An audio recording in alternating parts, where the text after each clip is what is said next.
As we enter 2026, one question is splitting the automotive world in half. Have electric cars finally won, or is petrol making a comeback? Because what's happening right now is not evolution. It's a war for the future of driving. And today, on GearLoom Drive, we're putting electric versus petrol head-to-head to find out which one truly owns 2026. Electric cars promised everything: zero emissions, instant torque, and tech from tomorrow. But petrol isn't done fighting.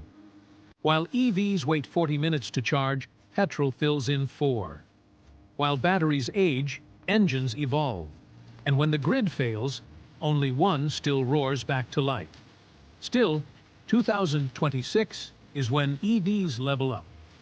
Faster acceleration, smarter software, and charging speeds that feel unreal.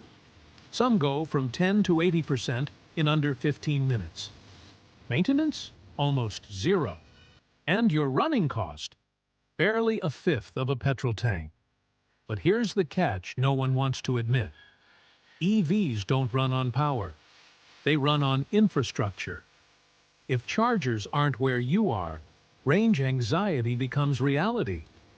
And when it's time to replace that battery, it can cost more than the car's resale value.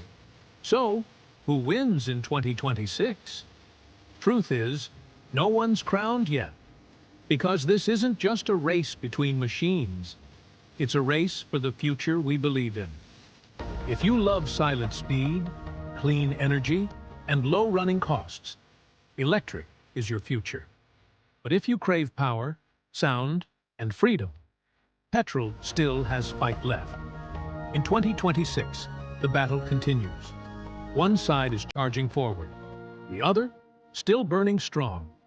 This is GearLoom Drive, where the future of cars comes alive. Hit subscribe because the next revolution in driving is already starting.